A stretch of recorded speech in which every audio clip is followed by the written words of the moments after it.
Welcome to the second panel of the workshop today. Thank you all for being here with us.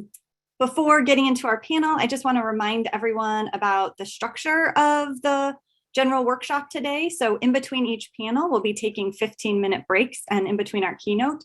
So at the end of this session, the webinar will end, but then just click the link you have to join again to join our keynote lunch speaker at noon, who you won't want to miss. So with that, we'll get started with our panel today.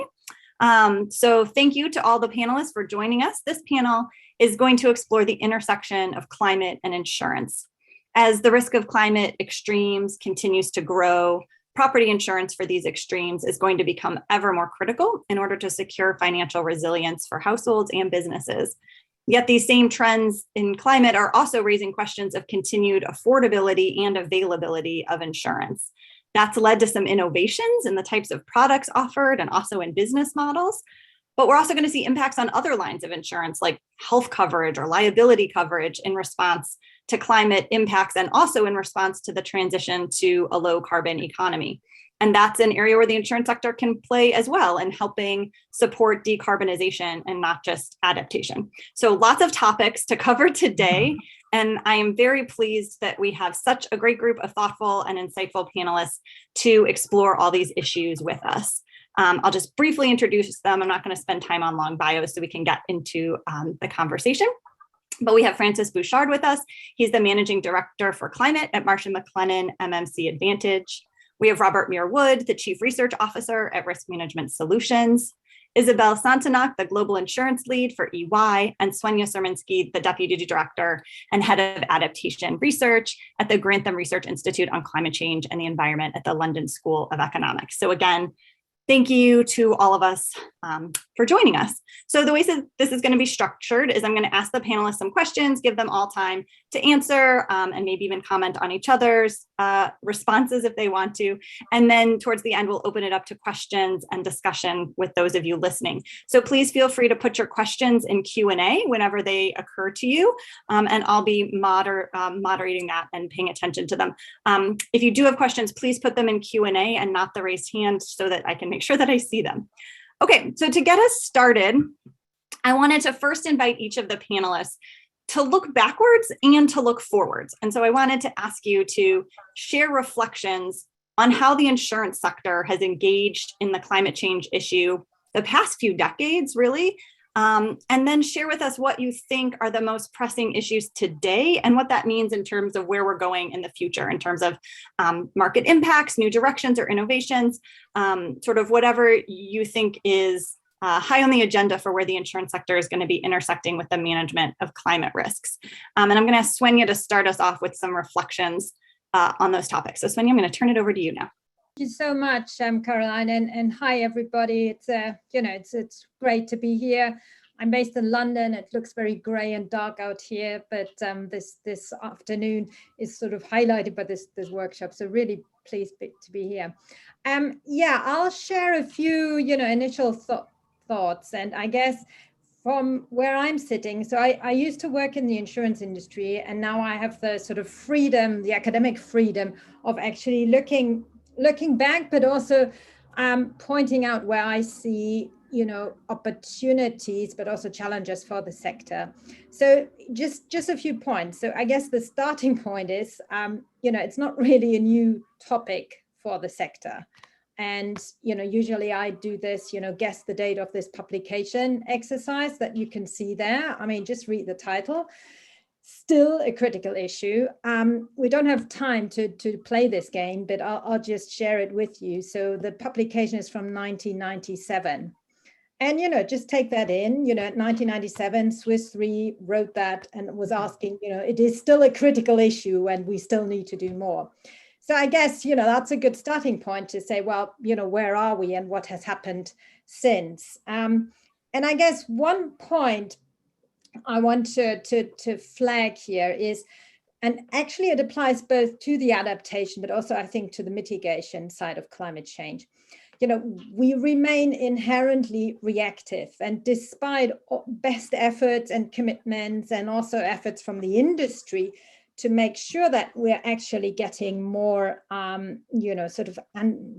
anticipate changes, if you look at what's going on in terms of action, in terms of policy, and in terms of, so decisions, society remains very reactive, and that is a huge imbalance. And I've just flagged here this imbalance in terms of putting money into prevention versus response, repair, and reconstruction. I mean, I think that alone is a real issue. So the insurance industry can help, but we've known about this for a while. So where are the options, and what does it take to change this? And I think the next point I just wanted to make, when we talk about climate change, in particular also then about the impacts that climate change is already having, it really is important that we look at it through a sort of integrated, holistic lens. Because people in the past have often, jumped to conclusion and said, well, the solution or the response is physical, we build a flat wall, or it is financial, we provide insurance. Unfortunately, that is not enough. And the scale of the risk and the issues at hand are so complex and interconnected that we really need to think this through more holistically. And I think, there are opportunities for the insurance sector, but also for other players. And coming to other players, I mean, today we're going to focus on the insurance sector.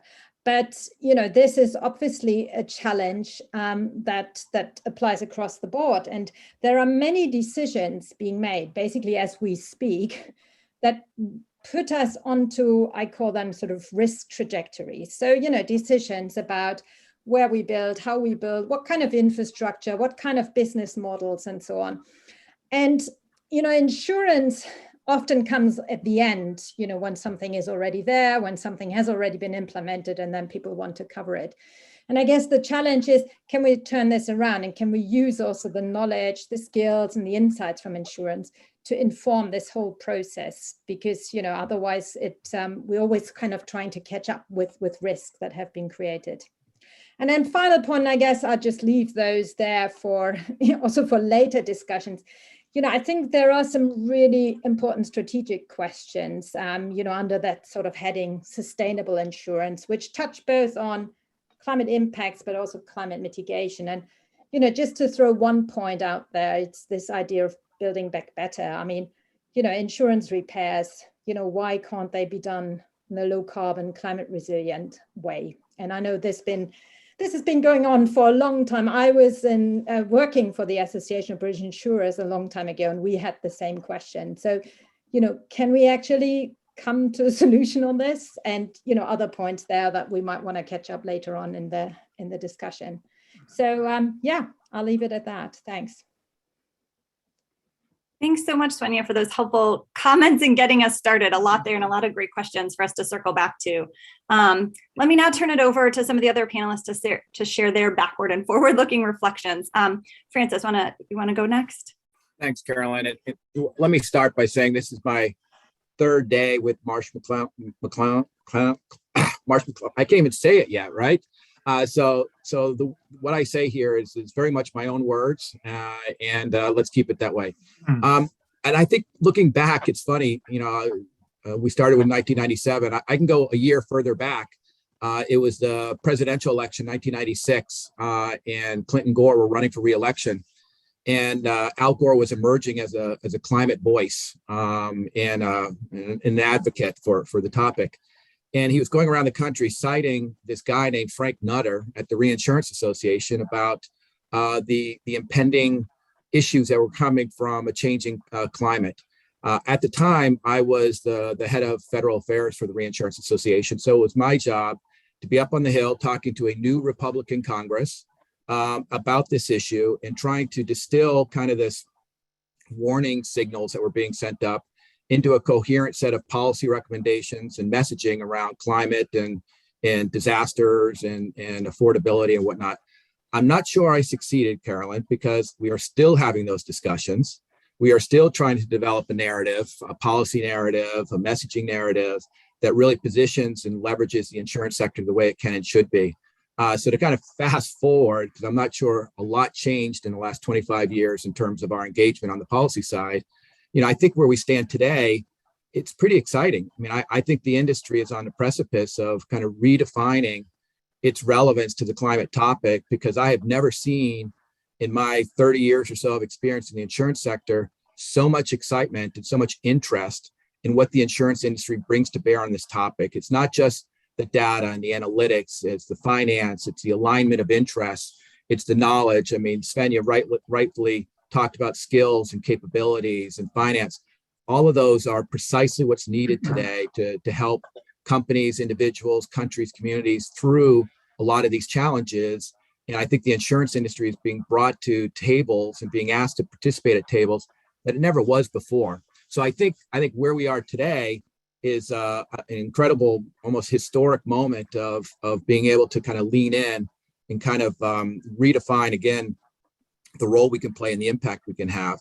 Looking forward, I think it's even more exciting, at a macro level. When you think about some of the utilizations of technology and the Internet of Things, I mean, we are clearly as a sector moving into the risk prevention business. The question is whether insurers will do that, or tech firms, or insurtech, or kind of who does what. But it's clear that we are moving from, a post-event financial compensation model to a pre-event risk reduction model. And I think that's an exciting repositioning of the industry in this space.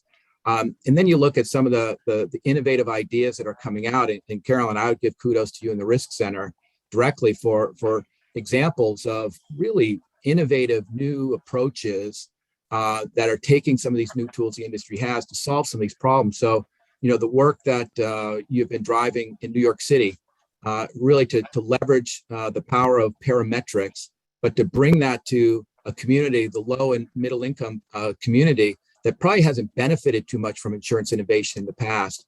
That's wildly exciting, because if that works in New York City, it can work in communities around the country and really almost redefine how lower income populations are equipped to address some of the ravages of climate change. And that's exciting. Similarly, the new model that is represented by community-based disaster insurance could redefine how communities align risks across the full community and how they finance adaptation measures within those communities as well. So I think it's a really exciting time when you look at the future in terms of the knowledge that we're bringing as a sector to these topics and the impact that we could be having. So it's been a long time in the coming, Carolyn, but I think we're finally starting to step up and play our role. Thanks, Francis. And I really appreciate the optimism about the direction we're in right now. Robert, do you want to share any thoughts? You sit in a slightly different place in the ecosystem of kind of risk management. What are your perspectives, and maybe also on the role of sort of models and data and analytics and all this? Sure. So thanks for asking me, and for giving voice to the risk modeling component of the picture. I mean, we're obviously competing on dates when we first understood the significance of climate change for catastrophe risk, and my date is 1993, which was when I was working on building a catastrophe model for European windstorm, and actually it was an incredibly stormy period in early 1993, and the Financial Times had a headline attributing the recent storms to global warming. And I mean, for an established newspaper in the finance sector, that was quite significant.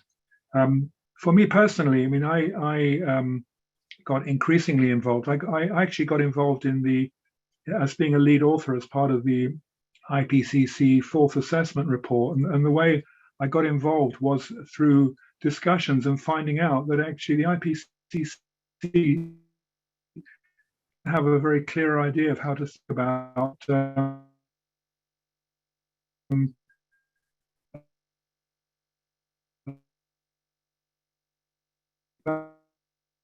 oh no, we're losing Robert. About extreme event, catastrophic.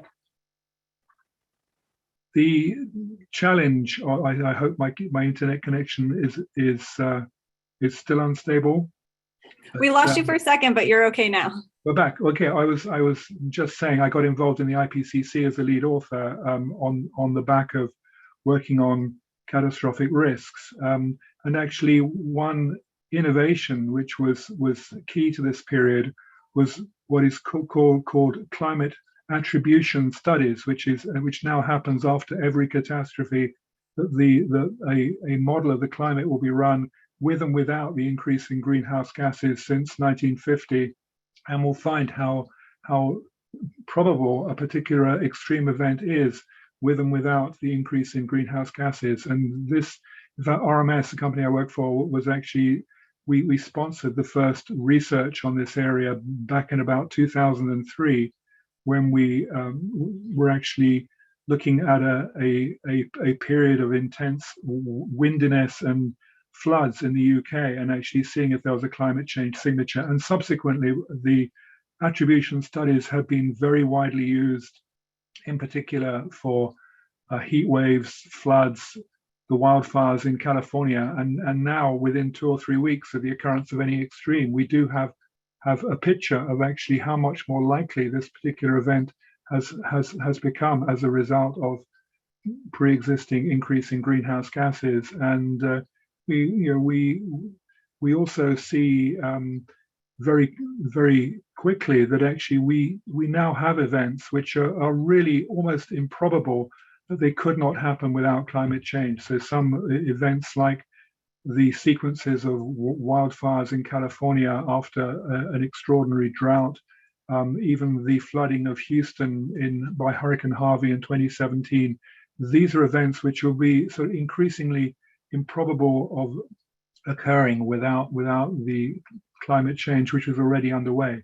And it sort of, again, emphasizes, and I'll come back to this in other answers to some of the topics we're going to cover, it sort of emphasizes the need for modeling a world which we have not seen before, modeling a world which is changing fast, and for which we don't have the comfort of sort of the historical analysis of what's gone before to understand what is coming down the line, what we can expect in the future. Great, thank you, Robert. Now I'll turn it over to you, Isabel. Do you have any other thoughts on how things might be pivoting in the industry right now? Yeah, maybe just a slightly different angle with the past and the future. And I'm interacting very regularly with board members. And I remember 3 years ago, we organized an event at EY with board members from banks and from insurers. And one of the topics was on climate change and sustainability. And I remember the bank board members were very active in the discussion, very, worrying about the transition risk, what that was meaning for the assets and loans, etc. And interestingly, a lot of the insurance board members were thinking, yeah, well, it's an interesting topic, but at the end of the day, the risk is reflected in the pricing of our product, and our product are repriced every year. So why should we worry about that? And that was only 3 years ago. Now, interestingly, last week I was with the chairman of a large reinsurance company, and we were talking about several trends. And of course, climate change and sustainability was on the agenda. And said, Isabel, stop talking about that. I'm fed up because there is no one board where we don't discuss this topic and what we should do more from an insurance or reinsurance industry. So that's where, in 3 years, you see that I think there is a clear recognition that the industry has a bigger role to play on that. And that, as my colleague said already, because it's, managing risk, preventing is at the heart of the insurance industry.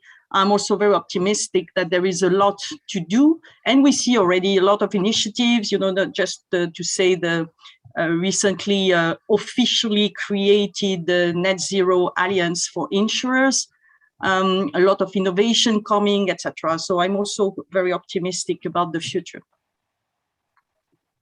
Great, thank you. It seems like while there's been a long and deep history here on this topic, there's some agreement that we also are in a moment of some kind of rapid transition and advancement, which I think is really exciting.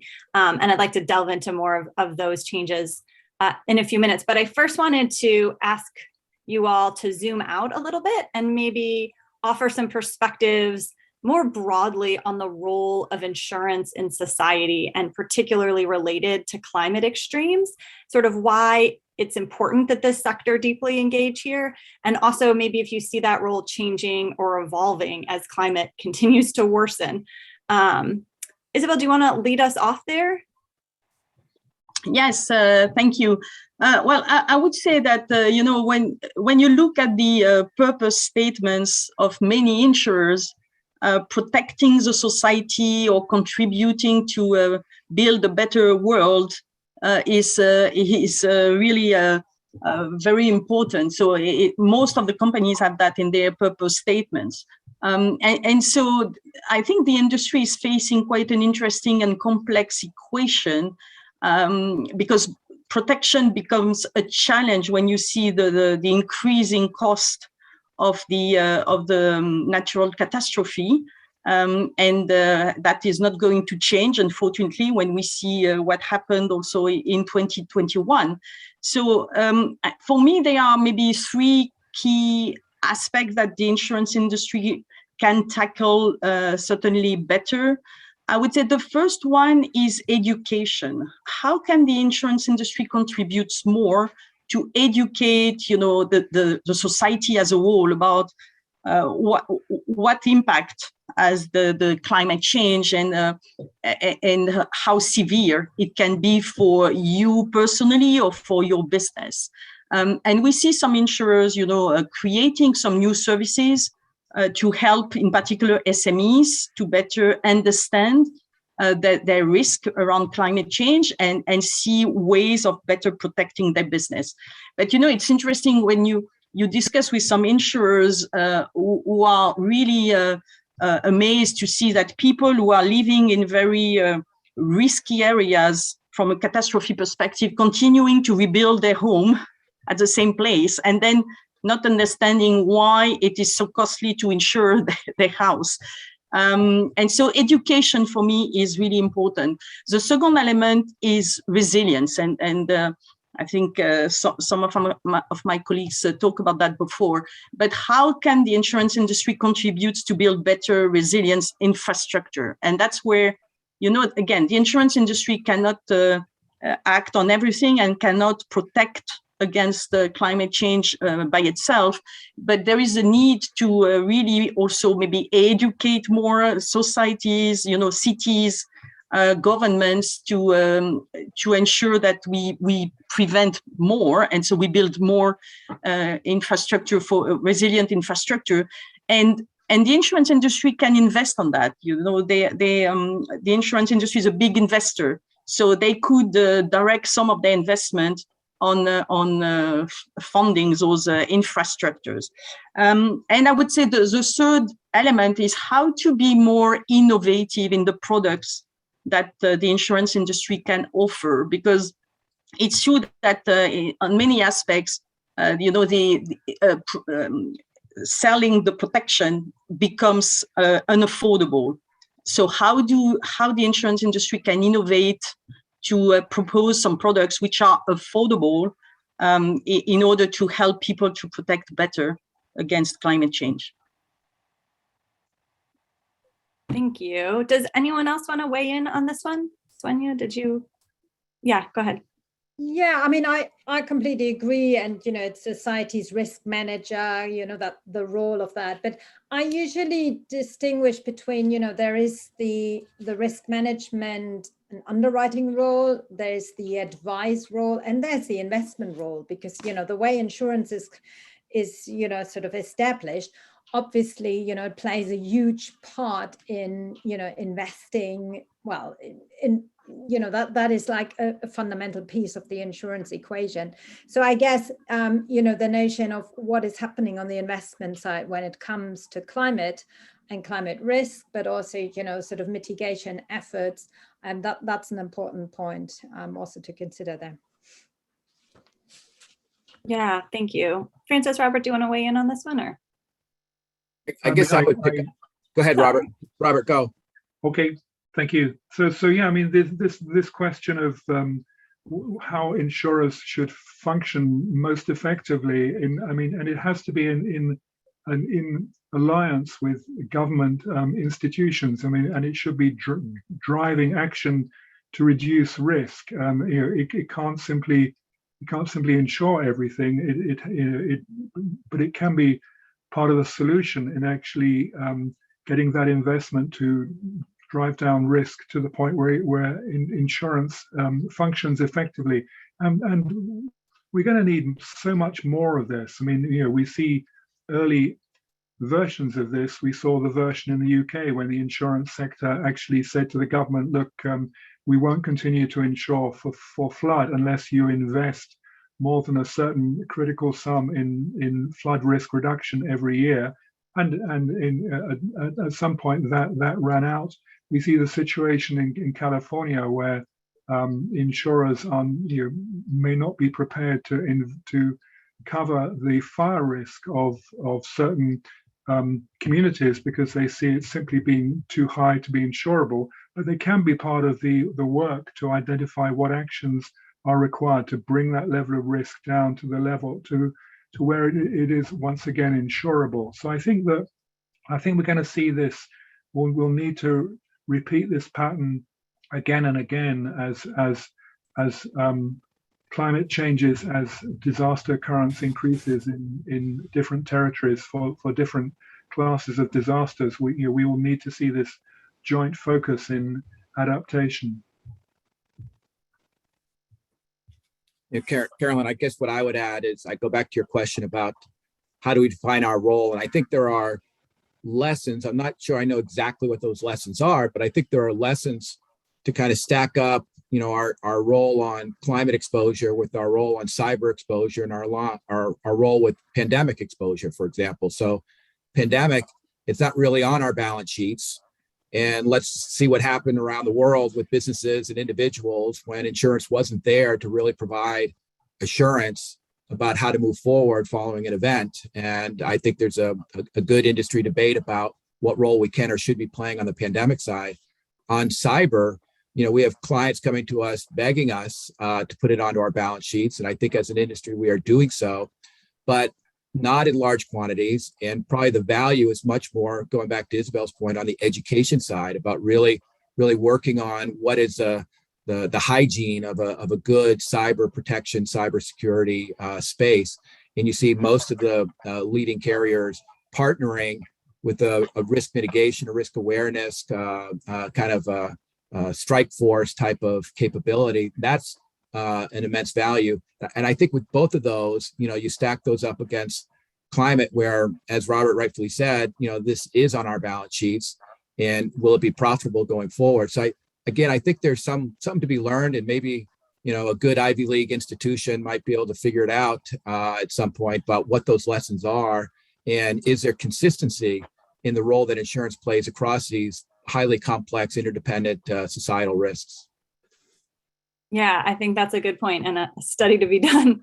And I appreciate all of you sort of flagging these roles of insurance that go beyond just putting it on the balance sheet and the underwriting. But I do want to dig in maybe on that a little bit now. As Robert started to mention, we are seeing signs of stress, some might call it that, in certain segments, certain markets. The dynamics in California around wildfires, as mentioned, come to mind, where we have seen some insurers pulling out of the highest wildfire areas. We've seen commensurate increases in consumers turning to the state fair plan, or maybe what you might call the insurer of last resort. So I want to ask all of you, do you think this is a warning sign about what's to come as climate extremes worsen? Florida might be another place that's talked about a lot, where much of the risk has now been transferred to the state program or smaller, more local insurers. So do you think we're going to be seeing more areas where there are challenges with affordability and availability?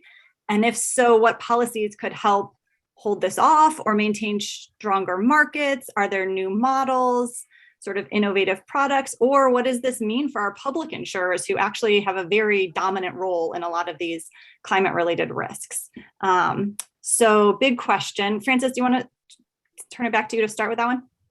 Yeah, I'll start, maybe use a similar approach that I had on the last question. And let's take a look at COVID, if I can make that comparison in terms of the battle we had was to flatten the risk curve, right? And you saw individual action, whether it was mask usage or self-isolation, combined with public-private combination action in the vaccines to really kind of level off those curves. We're gonna have to find the same approach in the climate space, both at the individual action level, but also where we can really leverage public-private to level off to that risk curve. Because if it's linear, I do think the challenges are going to grow and they're going to become more acute, and we'll face, not just as an industry, but as policymakers and others will face immense challenges to address these risks. So we need to work together to figure out how can we level these things off and affect the curve. Thanks, Francis. Robert, do you want to weigh in? I know there's been a lot of discussion around like the wildfire models and the role that models can play in helping get a handle on some of the changes in risk we're seeing. Yeah, I think I want to first pick up this question as to what constitutes stress to the insurance sector, because I think it's sort of there's an interesting perspective on this, which is I mean, in the 19th century there was a powerful port city being established in Texas called Indianola, and I mean you will not have heard about it today. I mean it was sort of the Galveston of Texas as intended, but it was hit by two storm surges associated with intense hurricane, once in 1875, once almost a decade later, I think in 1886. And the first time the people who'd invested in Indianola, they did what we all do after catastrophes, which is they say, we must build back. We mustn't be pushed around by a catastrophe in this way. And so the first time they did rebuild it. The second time they didn't. They actually gave up.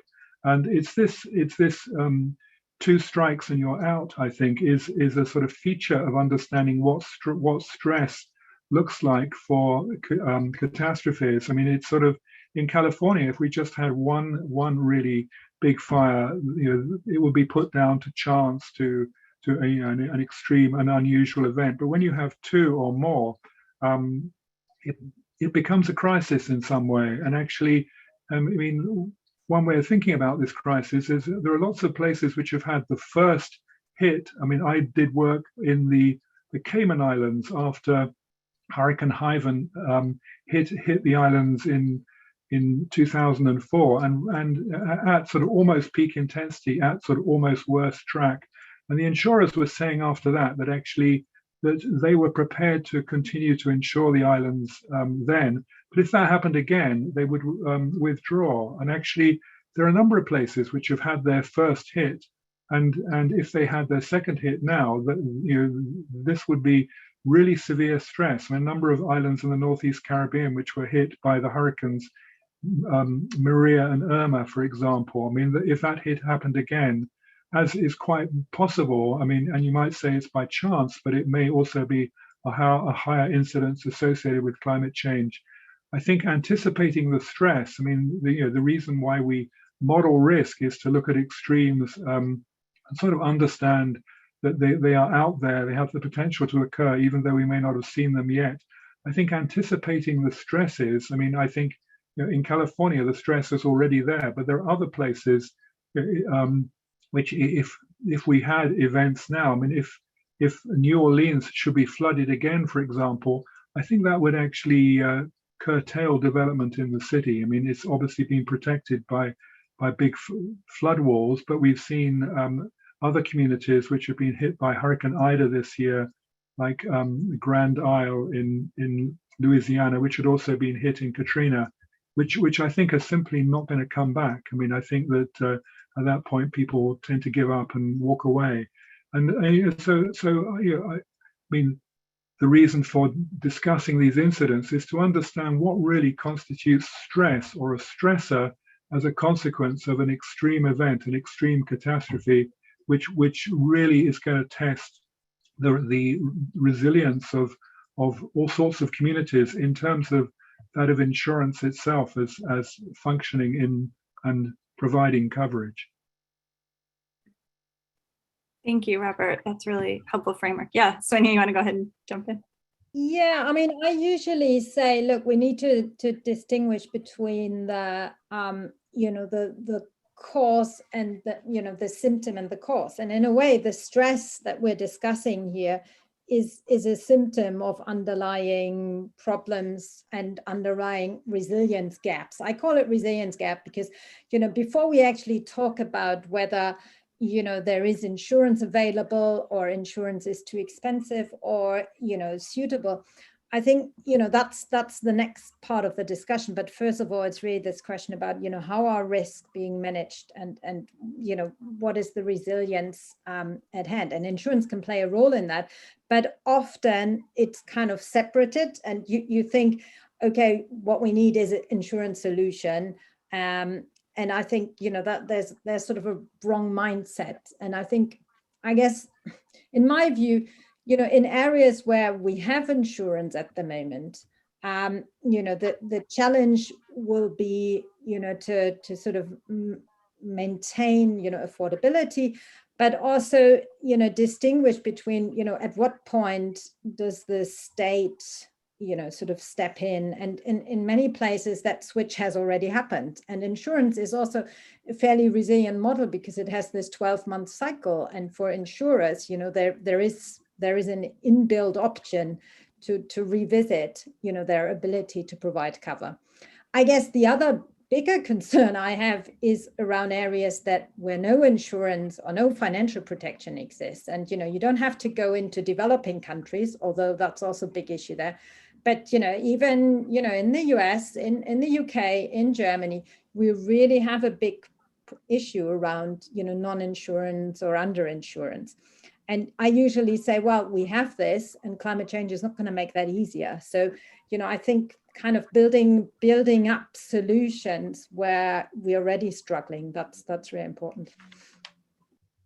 Maybe Caroline, if I can add to what Svenja just said, and also Francis made a reference to COVID-19. I really think that, as you said, Svenja, there is the option that after 1 year to turn down the policy and to walk away. I'm not totally sure that the insurance industry can afford to walk away, too many times in too many places, because then what is the purpose of the industry if they don't protect anymore because, it's too risky and unaffordable. And I think that's what we saw a little bit with COVID-19 and the hit on the reputation on the industry. So I really think that there is a need to work to prevent and to work on how to increase the resilience. Because I really see, and we saw that in some places, if at a certain point the government could force the industry to continue to, to provide policies at a certain price, which is not, I think, what everyone wants to go to. So I really think that we need to not wait to the situation where, the decision would be just to walk away. And so I think that, again, working with governments through public-private partnerships and helping to increase resilience is quite a critical point for now. Yeah, thank you for that point. I'd like to build on now these last few comments, and maybe we could kind of get in a little bit deeper on the links between insurance and mitigation or risk transfer and risk reduction, and maybe talk about some specifics on how the insurance sector can help play a bigger role in driving down these reductions in risk that you all have talked about, or Sonia closing that resilience gap. Or also to come back to the closing slide that Sonia had with some questions, that could be pre-disaster, but also building back better, and what's the role there. So Francis, you want to start us off? Yeah, I think this is a topic where we as a sector actually have a lot to be proud of. And we've done this before. So, we started going back, and Robert comparing dates, right? Let's go back to 1892, the World's Fair, where they trotted out this newfangled neat thing called electricity and showed how it could change factories and homes dramatically. And to our credit, a group of insurance underwriters got together and said, hey, this is kind of neat stuff, but wow, there could be some serious fire risk or other exposures here. So, we as an industry established Underwriters Laboratory and really helped candidly make the world safe for electricity usage.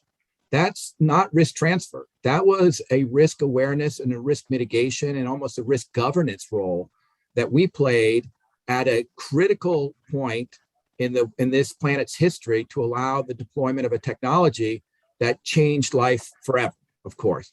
Now, it's not the only time we've done it. Here in the United States in the 1950s, when we finished creating the interstate highway system, a bunch of insurers got together and said, wait a second, cars are about to go from average of 30, 40 miles an hour driving in urban and back roads to highways moving 50, 60 miles an hour. That's a massive new risk for both the automobiles and the individuals inside them. So the insurance industry created the Insurance Institute for Highway Safety. And if you're in the United States, you know that there's not a car that's either on the road or sold in this country where it doesn't go through the fingers of the IIHS to kind of say, good, bad, ugly, what is the risk parameters of this automobile? So we, again, as an industry, not in the risk transfer side, but through our risk knowledge and our analytics, have essentially defined automobile safety in the United States. I think it's time for the insurance sector to step up and do it again, this time on climate. And the way, Carolyn, I think it needs to be done, and we've kind of touched on this before, is the real determining entities on the exposure here are going to be states and communities.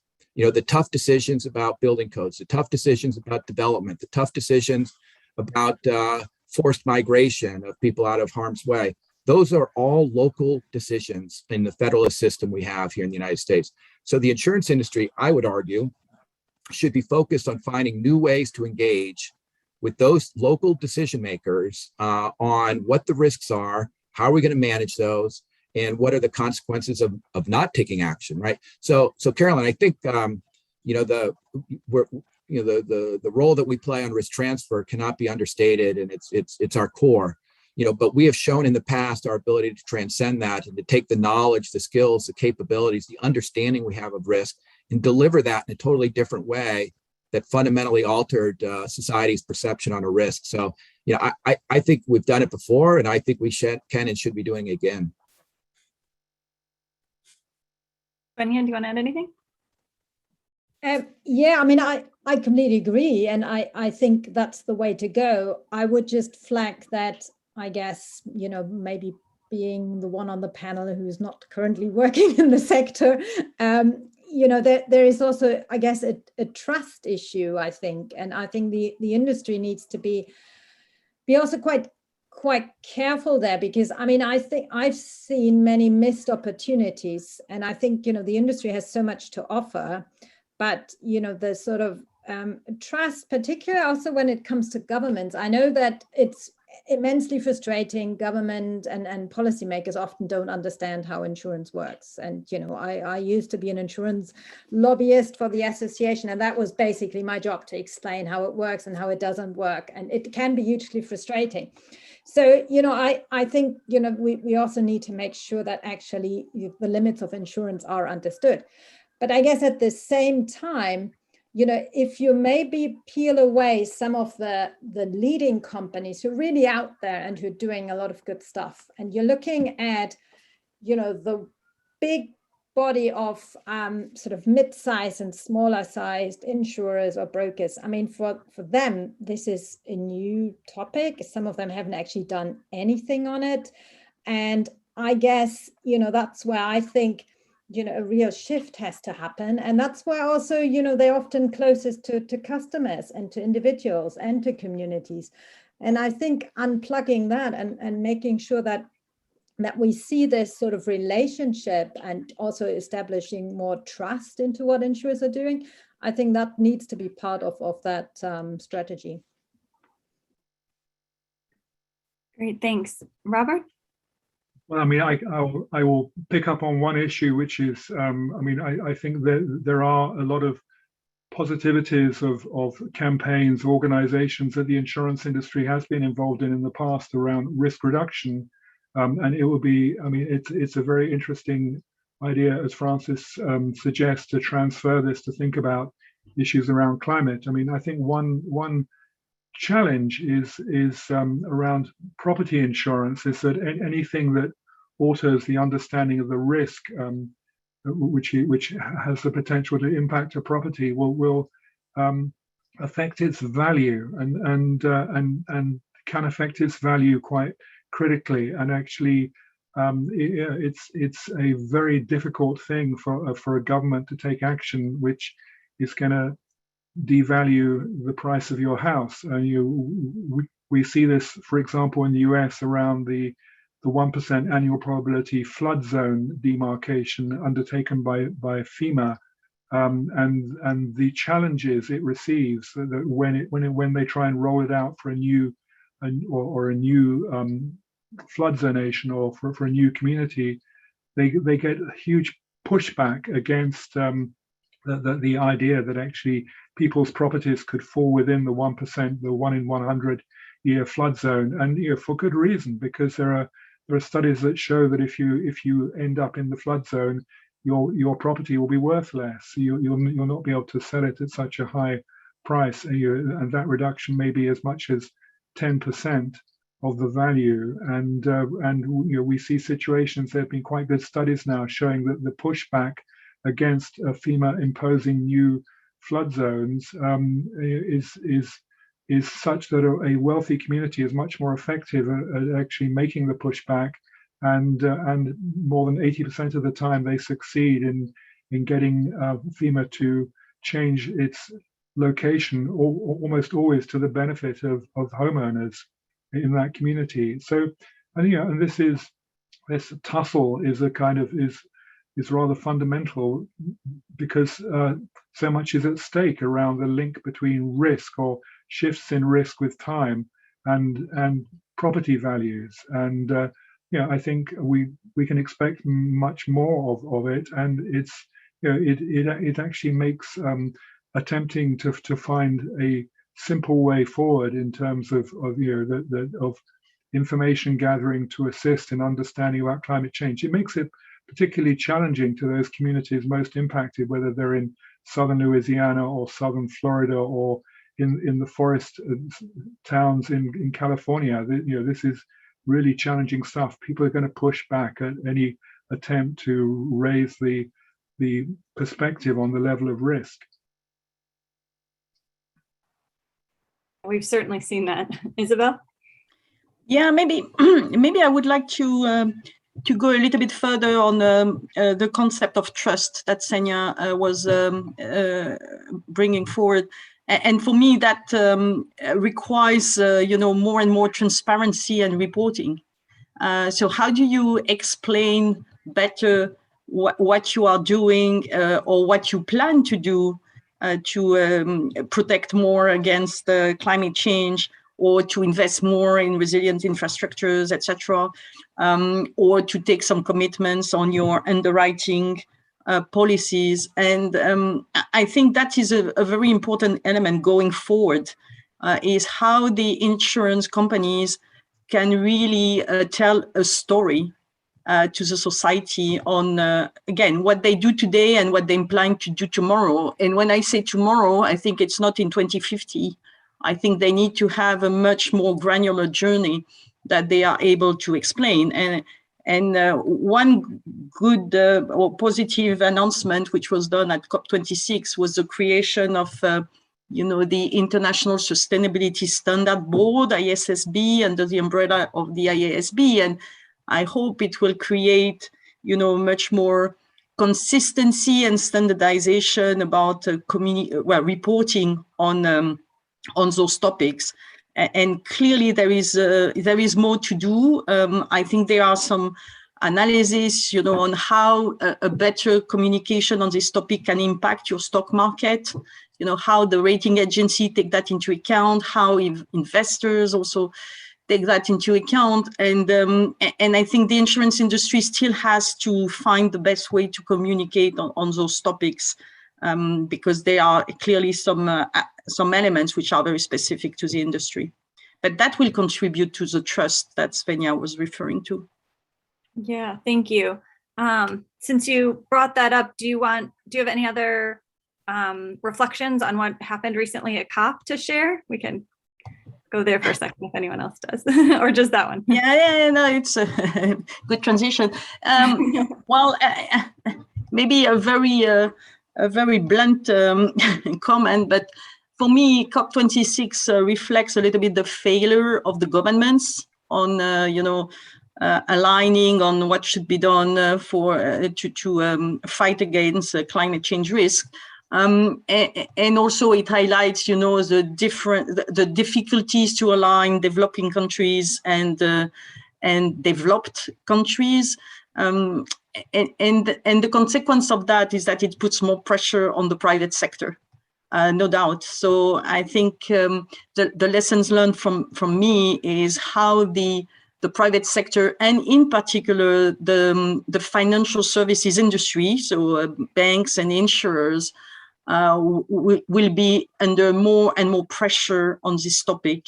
And that's reinforced what I was just saying about the need to have a clear journey towards, the reduction of carbon emissions, and how the insurance industry can help, other sectors to accelerate their transition. So something which is, which we see more and more in terms of pressure is the expectation that, the insurers should stop underwriting policies for clients which are in the fossil fuel sector, or where part of their revenues are significantly driven by coal, etc.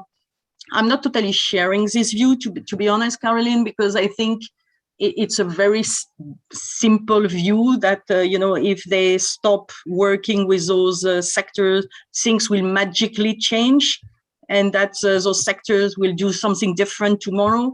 I really believe that the insurance industry should use the fact that they are at the heart of every company, because they protect their business. They have create a sort of intimacy with their clients, and use that to help them better understanding the journey to reduce their carbon emission, and to help them transitioning faster.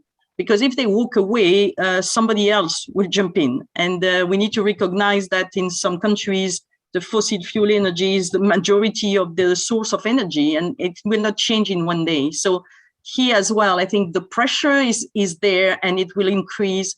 But I think there is a way to help the planet differently than just saying we stop working with those sectors today. Yeah, thank you for that. I want to see if anyone else has any COP26 reflections, and/or the last point you raised. There has been pressure from activist groups and others for the insurance sector to divest from fossil fuels in general, coal in particular.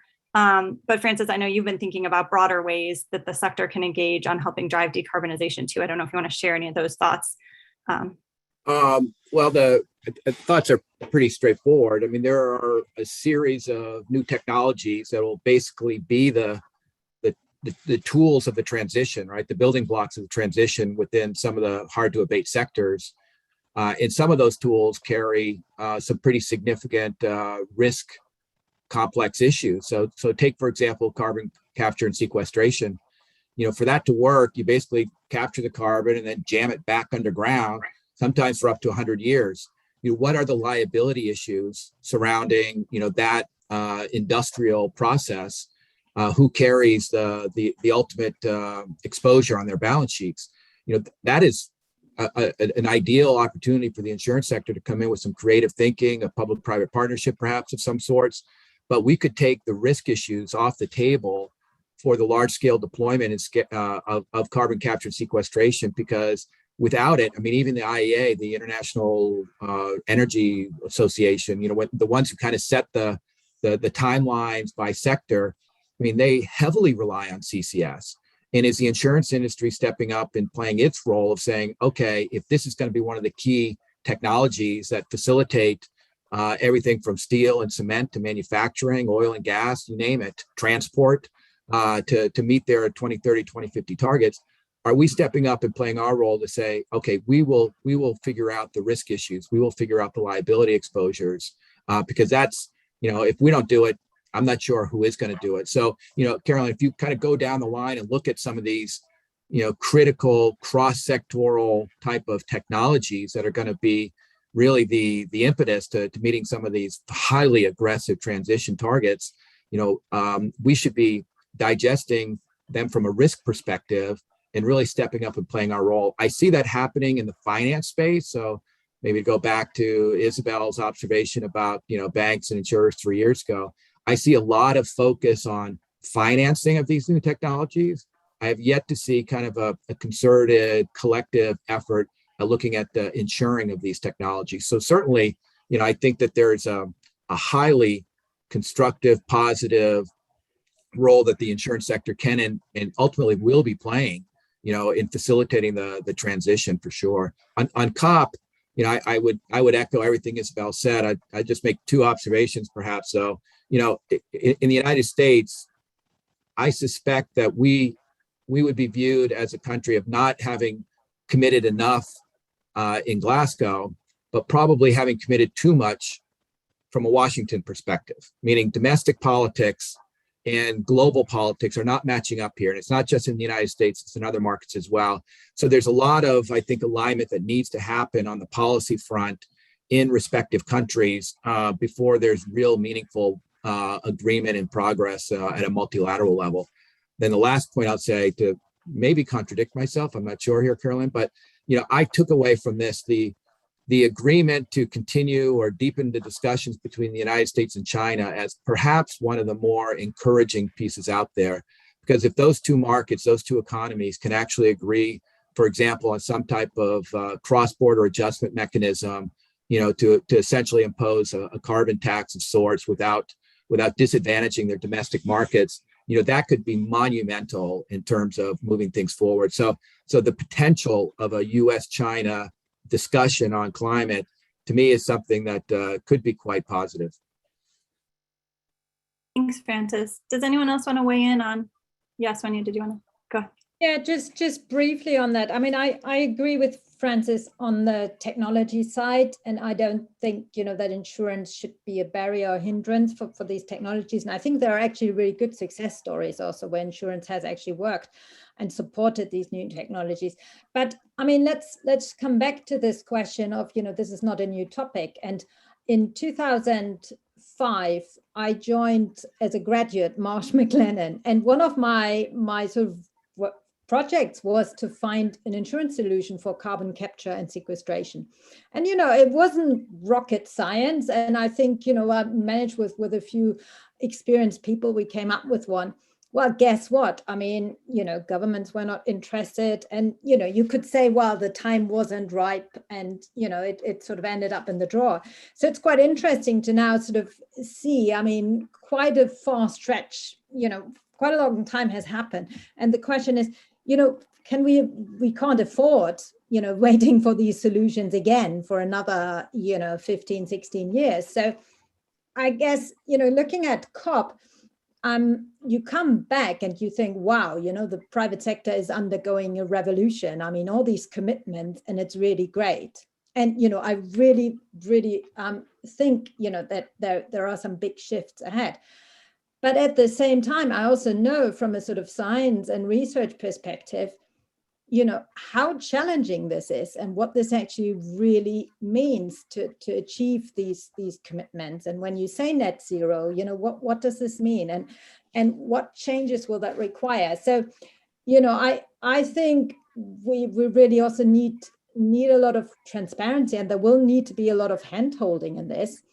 And unfortunately, litigation will not go away and will become one of the driving forces there. And I think, this is something, I guess, where maybe in the past people would have said, well, why should we talk? How can I convince my board to talk about climate change? Well, you mentioned litigation, and that usually gets board attention. So that's already part of the discussion. And I think, that's also reality for insurers. Thanks, Sonia. Does anyone else want? Go ahead, Robert.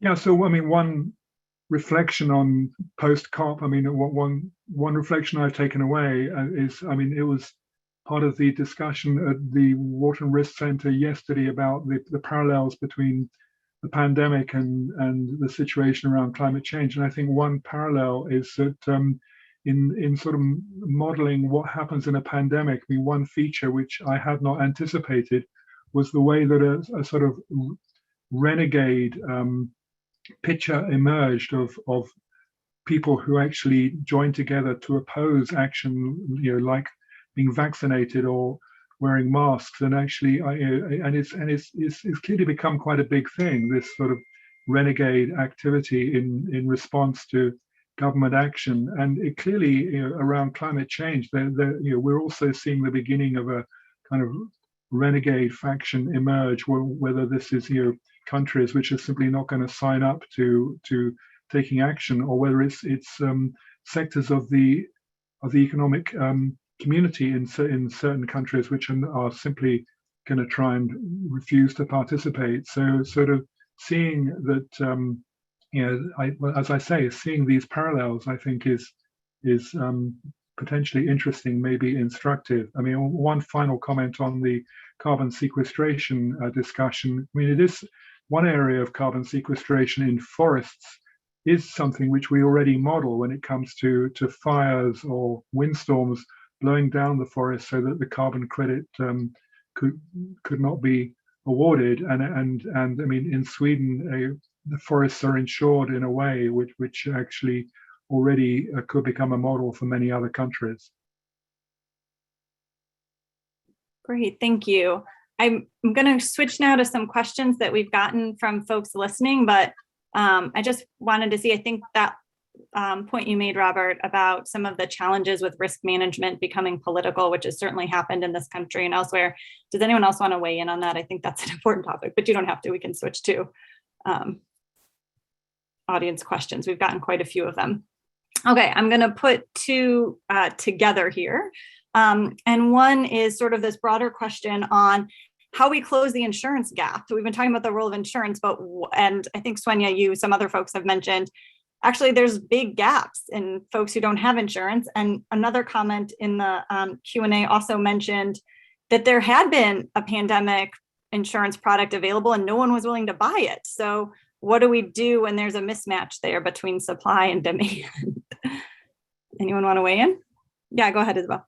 Maybe on the last one, I think that's where, you know, the education is very important. How do you explain to people or to business owners what are their risks and how they should protect? Because I think, you know, if you try to sell the product, the people say, well, it's a risk which will never happen, so why should I pay for that? And COVID is quite an extreme one, but you have a lot of, you know, there was a study in my country, in France, recently, which showed that a lot of farmers are not insured against, catastrophe because they believe that it will never happen. And then you have a big hailstorm happening, and they realize that yes, it can happen and it can damage them significantly. So I think that's where I come back to the education aspect and helping demonstrating, you know, what are the risks and how they can cover, but also it relates to the affordability of the products and how the insurance industry can be maybe a little bit more innovative in proposing products, for example, parametric ones, which are more affordable. Hey, Carolyn, I'll jump in there and riff off of Isabel, because I think she's right on many levels.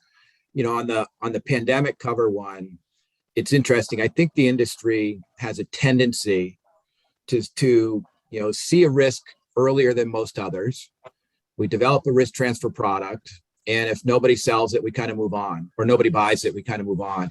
You know, we've got to take a bit of a broader view and recognize that if there is such a risk, and it could be crop in France or pandemic and business, and we can't find a way to work with our clients to cover it, you know, we should be working more intently with government to raise a flag and say, hey, here's a societal exposure that is unmanaged or poorly managed, you know, in that we've got a role to play, but we're not really successfully playing that role for perhaps 100 different reasons.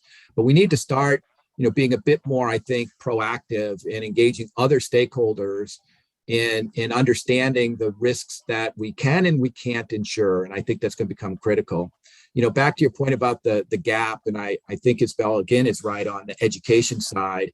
A good example, Carolyn, where I think the industry is effectively leaning in that front. And I know many people probably on this call are affiliated, but many are probably not, is the Insurance Development Forum, which is really a focus on bringing capabilities of the insurance sector into the developing world to address the protection gap in a lot of other markets where insurance just has not been an effective tool. And if you look at the announcements that did come out of COP26 with the idea, they're really quite, I think, quite bold in terms of, again, capabilities that will facilitate ultimately risk transfer. So there were announcements about agreements with, it's ironically called the V20, the Vulnerable 20, but it's really 48 countries out there that are really, really at the knife edge in terms of climate impact, low-lying islands and whatnot. There's a deeper dialogue around analytics and data that the IDF is committed to with those countries. And then it's also committed to do something that is quite revolutionary. And that is essentially to create an open source modeling mechanism for these type of countries. And, the insurance industry hasn't done a lot of that in terms of truly being transparent around its capabilities and its limitations on some of the risk modeling. So again, again, to pick up on Isabel and what others have said, I think in a lot of ways, the protection gap, will not be solved on the risk transfer side, though I think there's a lot of progress that can be made there. I think a lot of it will be through education, analytics, and knowledge sharing that will actually kind of reduce the risk. So it's not always about the transfer. Go ahead, Sonia. Yeah, I think we need to distinguish between, the sort of corporate sides where, I think there is an insurance gap because, companies not buying sufficient cover or so on. And then the sort of residential and individual sort of consumer side. And I guess, the sort of angle that to look at is, insurance isn't a product that you buy because you find it very attractive, and you don't really experience it unless you're being hit by something bad, and then you'll be amazed about it, and it's great and so on, and you hear good stories. And I know that insurers have found ways around that, and I think this education part is important. But I guess the question is, at what point is it important for society that we transfer the risk and that we have this, that we are being prepared for these financial risks? And I think that is still quite unclear in a lot of countries, that you have social insurance for certain things. And I would argue, we're not far off from saying that actually having insurance against extreme events and climate will probably fall into that category where, this is kind of more like a social problem where we then need to look at, how we're dealing with other social problems and can use insurance on that side. So I guess, and innovation is important. I know a lot of people think mutual insurance are going to be an important part in this and can actually provide, sort of interesting solutions there. So, maybe just a bit of a plea, the sector is also not known for its speed when it comes to innovations and implementing these things. And I guess, with some of these risk trends, we also, we need to be quicker, I guess. Yeah.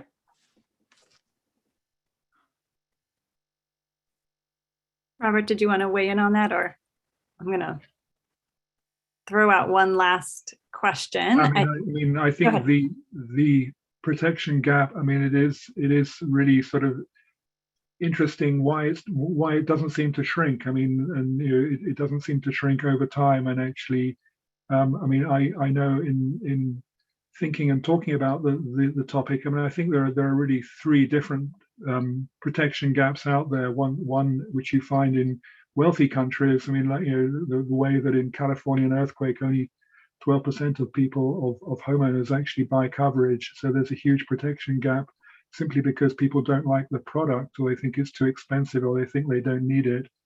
And then you have the developing world protection gap, where a lot comes down to affordability. And clearly, if it is possible to make parametric triggers or some way which acknowledges the affordability issue, and has to get governments involved, has to get support from outside probably to sustain it, then there is hope in closing what is an enormous protection gap. And then there's the whole protection gap around intangible risk, the fact that companies 25, 30 years ago had mostly materials, engines, whatever, in industrial processes on their balance sheet, but they had physical items which you could insure. And today, the richest companies are, their value is down to IP, and it's not something you can readily insure. So there are sort of big changes going on in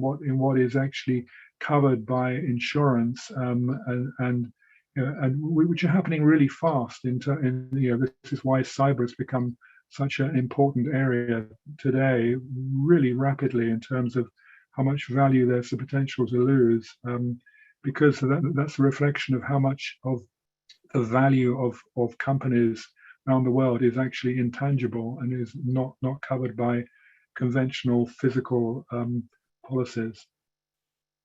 And Carolyn, can I bring this back to something Svenja said maybe an hour ago? And she mentioned the concept of trust and the trust in the sector. I think the protection gap, whether it grows or shrinks or stays the same, the protection gap is ultimately what will define the trust in the sector. And if we can lean in and reduce it, or make clear and work on public-private partnerships or other innovative approaches to reducing or filling those gaps, the trust will go up. If we stand back and just let the gaps happen, and don't kind of come up with those innovative solutions, that's where we'll see our trust go down. Yeah, thank you all for that. So we are just about out of time. We have like a minute and a half left, but I'd like to give each of you, no more than 30 seconds if you have any final comments or thoughts you want to leave the audience with today. I will just go in the order you are showing up on my screen. So Isabel, you want to start? Yeah, well, I think that there was a lot we discussed today to show that the industry has a key role to play in protecting, preventing about climate change risk, and I'm quite optimistic about the progress which could be made in the coming years. Thanks. Svenja? Yeah, I mean, part of me is optimistic and I'm very excited, but I also see the urgency, and I also see where the limits of insurance are in all of this. And I think we also need to remember this, that we're also, we're going to see some really significant also geopolitical changes and challenges because of climate change. So, there is a lot that we can also do with insurance, but we also need to have solutions. And loss and damage got a lot of attention at COP, and this is about these are existential issues, like low-lying island states going under, and how does society sort of manage and allocate cost, and well, dare I say, agree some form of compensation there. So that's not necessarily an issue for the insurance industry, but I think some of the tools and ideas and concepts can actually be of use there to also find some solutions for that. Thanks. Robert, last thoughts? Well, I mean, I would conclude that actually I think insurance is going to be very important in the response to climate change, but I think there's going to be many new alliances required with government agencies, with planning, with ensuring that that if something gets built, there shouldn't be an expectation that it's going to be insured unless the insurer is involved in the decisions that were taken around allowing it to be built in the first place. So I think there's a lot of interesting and important change and transformation required, but actually insurance is going to play a key role around this response. Thanks. And Francis, last comment to you. Yeah, rather than just repeat everything everyone else said, I guess I would just say that if we can figure this out, and if we can really reposition the sector on this topic, we can start to attract the best and brightest people into this sector. And I think if we don't, it's going to be hard to hire, the best Wharton grads, into the insurance sector, because they all want to be part of a solution and they want to be part of a mission and purpose-based sector and company. We have this opportunity to turn this industry into, one of the most impactful white hat industries in the entire economy. And if we do that, people are going to be flocking to our doors from Wharton and from other institutions like yours. And I think that's something to think about as well, because ultimately this will be talent-based, the solutions, and we need to continue to attract the best and brightest out there. Great. Thank you so much, all of you. This has been an absolutely fantastic discussion, and I really appreciate you taking the time to join us today.